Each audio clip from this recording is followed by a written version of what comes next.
몇 년 전에 한 청년이 이렇게 물은 적이 있습니다. 목사님, 하나님은 우리가 부자가 되길 원치 않으시나요? 라고 묻는 것이었습니다. 그래서 제가 왜 이런 질문을 하느냐고 물으니 청년은 이렇게 말했습니다. 목사님, 마가복음에 보면 예수님이 부자 청년에 대해 나무라시는 장면이 나오고 또 누가복음에서는 새 곳간을 짓고자 하는 부자에 대해서는 어리석다고 하셨잖아요. 이것을 보면서 하나님은 우리가 부자가 되는 것을 원하시지 않나? 라는 생각이 들었어요. 라고 말하는 것이었습니다. 여러분, 성경에 보면 청년이 말한 말씀들이 나옵니다. 청년의 말처럼 예수님은 부자 청년을 보신 후에 이렇게 말씀하셨습니다. 다시 너에게 말하노니 낙타가 바늘귀로 들어가는 것이 부자가 하나님 나라에 들어가는 것보다 쉬우니라 하시니. 또한 누가복음에서는 소출이 많아 새 곳간을 짓고자 하는 부자에 대해서는 어리석다라고 말씀하신 것을 볼 수 있습니다. 여러분, 우리가 이 말씀들을 통해 볼 수 있는 것이 무엇입니까? 그것은 예수님이 부자들에 대해 부정적으로 말씀하고 있는 것을 볼 수 있습니다. 그렇다면 여러분, 예수님이 이렇게 부자들에 대해 부정적으로 말씀을 하시는데 이 말씀들을 놓고 볼 때 우리가 부자가 되면 안 되는 걸까요? 이제부터 우리는 예수님이 부에 대해 어떤 관점을 가지고 있는지에 대해 성경을 통해 배우기 원합니다. 여러분, 예수님은 부자 청년을 보신 후에 분명히 부자가 천국에 들어가는 것은 낙타가 바늘길을 통과하는 것만큼 어렵다고 말씀하셨습니다. 그럼 여러분, 우리가 천국에 들어가기 원한다면 이 말씀에 기록된 것처럼 우리가 부자가 되면 안 되는 걸까요? 여러분, 저는 오래전에 이 말씀을 보면서 천국에 들어가기 위해서는 부자가 되면 안 된다고 생각을 했습니다. 하지만 여러분, 저는 나중에 이러한 제 생각이 잘못되었다는 것을 알게 되었습니다. 이것을 어떻게 알게 되었느냐? 성경을 묵상하면서 평생 부자로 살았음에도 불구하고 천국에 간 사람을 보았기 때문입니다. 그럼 이 사람이 누구냐? 바로 아브라함입니다. 여러분, 아브라함은 부자였습니다. 성경은 아브라함이 부자인 것에 대해 이렇게 말합니다. 아브라함에게 가축과 은과 금이 풍부하였더라. 그 땅이 그들이 동거하기에 넉넉하지 못하였으니 이는 그들의 소유가 많아서 동거할 수 없었음이니라. 여러분, 성경이 아브라함에 대해 뭐라고 말을 합니까? 아브라함에게는 가축과 은과 금이 풍부했다고 합니다. 또한 그가 가진 소유도 많았다고 합니다. 즉 아브라함은 당대의 부자였던 것입니다. 그런데 여러분, 분명 예수님은 부자가 천국에 들어가는 것이 낙타가 바늘길을 통과하는 것보다 어렵다고 하셨는데 이 아브라함은 이렇게 부자로 살았음에도 불구하고 결국 천국에 갔다는 것을 아십니까? 그럼 우리가 이것을 어떻게 알 수 있느냐? 그것은 예수님이 직접 아브라함이 천국에 있다고 말씀하셨기 때문입니다. 예수님이 부자와 거지 나사로에 대해 비유를 말씀하실 때 거지 나사로가 죽어 천국에 있는 아브라함의 품에 안겼다고 하지 않습니까? 또한 예수님은 우리 믿는 사람들이 나중에 천국에서 아브라함과 이삭과 야곱과 함께 앉을 것이라고 말씀하시지 않았습니까? 여러분, 우리는 이 말씀들을 통해 아브라함이 부자로 살았음에도 불구하고 천국에 갔다는 것을 알 수 있습니다. 그렇다면 여러분, 분명 예수님은 부자가 천국에 가는 것이 어렵다고 말씀하셨는데 우리는 이 아브라함의 말씀을 어떻게 이해할까요? 여러분, 저는 오래전에 이 말씀을 묵상하면서 혼란이 왔습니다. 분명 예수님은 부자가 천국에 가는 것이 낙타가 바늘귀로 들어가는 것보다 어렵다고 하셨는데 평생 부자로 살았던 아브라함이 천국에 가는 것을 보았기 때문입니다. 그래서 저는 부자 청년과 어리석은 부자의 비유 말씀을 다시 깊이 묵상하기 시작했습니다. 그러면서 깨닫게 된 것이 무엇이냐?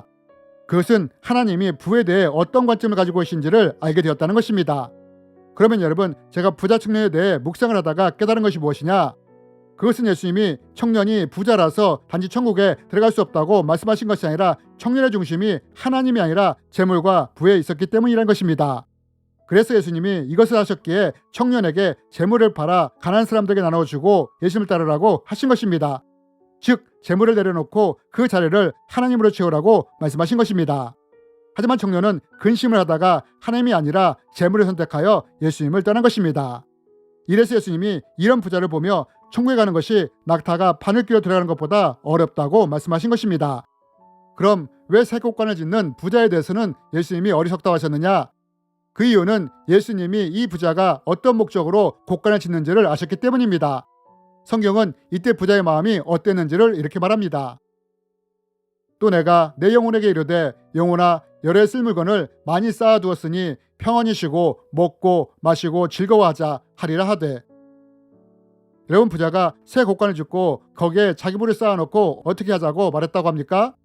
내 영혼에게 이르되 물건을 많이 쌓아두었으니 평안히 쉬고 먹고 마시고 즐거워하자 했다고 합니다. 여러분, 예수님이 바로 이런 부자에 대해 어리석다고 하신 것입니다. 우리의 영혼의 안식과 즐거움을 하나님께 두어야 하는데 이 부자는 그 안식과 즐거움을 부와 재물에 두었기 때문입니다. 그래서 예수님이 이런 부자를 향해 어리석다고 말씀하신 것입니다. 여러분, 하나님의 부에 대한 관점이 뭔지 아십니까?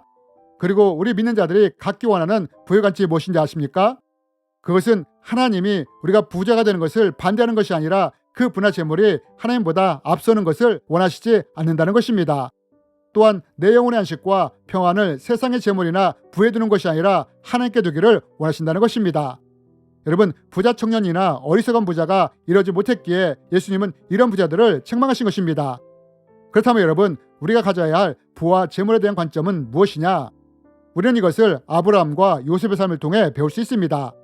여러분, 아브라함은 부자의 삶을 살았습니다.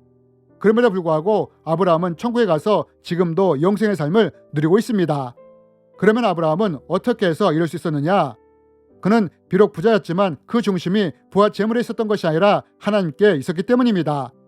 여러분, 우리는 이것을 성경에 기록된 한 사건을 통해 볼 수 있습니다. 아브라함과 롯은 가나안에 살면서 소유가 다 풍부해졌습니다. 그러자 이로 인해 어떤 일이 일어났습니까? 서로의 목자가 다투는 일이 일어났습니다. 가축이 많아 목초지가 부족했기 때문입니다. 여러분, 이때 이것을 본 아브라함이 어떤 행동을 취합니까? 롯에게 목초지의 선택권을 주었다는 것입니다. 그런데 여러분, 만약 아브라함에게 부나 재물에 대한 욕심이 있었다면 절대로 롯에게 먼저 선택권을 주지 않았을 것입니다. 왜냐하면 자신의 부와 재물을 더 크게 만들기 위해 먼저 좋은 목초지를 선택했을 것이기 때문입니다. 그러나 아브라함은 이러지 않았다는 것입니다. 기꺼이 선택권을 주었다는 것입니다. 아브라함에게는 부나 재물보다 화평을 원하시는 하나님의 뜻이 더 중요했기 때문입니다. 그래서 이렇게 아브라함이 하나님을 중심에 두는 삶을 살았기에 롯이 자신의 재물과 부를 더 풍성하게 만들 더 좋은 목초지를 선택하여 떠났을 때 하나님이 기다렸다는 듯이 아브라함에게 나타나 이렇게 말씀하신 것입니다. 롯이 아브라함을 떠난 후에 여호와께서 아브라함에게 이르시되 너는 눈을 들어 너 있는 곳에서 북쪽과 남쪽과 그리고 동쪽과 서쪽을 바라보라. 보이는 땅을 내가 너와 내 자손에게 주리니 영원히 이르리라. 여러분, 하나님은 롯이 떠난 후에 아브라함에게 말씀하셨습니다. 아브라함이 이미 부자인데도 더 축복을 부어주시겠다고 말입니다. 더 귀한 것을, 더 많은 것을 주시겠다고 말입니다. 여러분, 우리가 여기서 배울 수 있는 부에 대한 하나님의 관점이 무엇입니까? 하나님이 원하시는 부의 관점은 부와 재물이 중심이 아니라 하나님이 중심이 되는 부자가 되길 원하신다는 것입니다. 여러분, 아브라함이 이런 관점을 가지고 있었기에 하나님이 이미 부자였던 아브라함에게 더 큰 축복을 부어주시지 않았습니까? 뿐만 아니라 부자로 살았던 아브라함을 천국에까지 인도하시지 않았습니까? 여러분, 이것이 부에 대한 하나님의 관점이라는 것입니다. 하나님은 재물이 많고 적음이 중요한 것이 아니라 우리의 중심이 재물에 있느냐 하나님에 있느냐를 보신다는 것입니다. 뿐만 아니라 우리는 요셉을 통해서도 배워야 할 하나님의 부에 대한 관점이 있습니다. 이게 무엇이냐? 여러분, 하나님은 요셉을 애굽의 총리로 세우셨습니다. 그럼 왜 하나님이 요셉을 애굽의 총리로 세우셨을까요? 여러분, 어리석은 부자는 새 곡간을 짓고 여기에 부와 재물을 쌓아놓고 자기만 누리는 삶을 살고자 했습니다. 그런데 여러분, 우리가 요셉을 통해 볼 수 있는 것이 무엇입니까? 요셉은 총리가 되었지만 자기만을 위한 누리는 삶이 아니라 기근 중에 힘들고 어려운 사람들을 살리는 청직의 삶을 살았다는 것입니다. 여러분, 하나님이 우리에게 바라시는 부에 대한 하나님의 관점이 무엇인지 아십니까? 그것은 하나님이 부와 재물을 우리에게 부어주실 때 어리석은 부자처럼 그것으로 자기만 즐기는 삶을 사는 사람이 되지 않기를 원하신다는 것입니다. 오히려 요셉처럼 사람들을 돕고 나누는 청직의 삶을 살기를 원하신다는 것입니다. 이럴 때 하나님은 부자를 반대하는 것이 아니라 오히려 하늘의 문을 열어 부와 재물을 부어주신다는 것입니다. 왜요?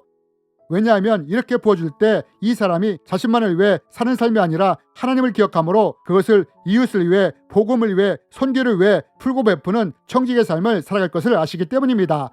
그래서 우리는 이러한 삶을 산 요셉을 향해 하늘의 청직이라고 부르는 것입니다. 그러므로 만약 우리 가운데 부에 대해 꿈꾸는 사람이 있다면 부자 청년의 모습이 아니라 아브라함의 하나님 중심의 삶을 또한 요셉처럼 청직의 삶을 살아감으로 오히려 하나님께 더 축복을 받는 우리가 되었으면 좋겠습니다. 주님의 이름으로 여러분을 축복합니다.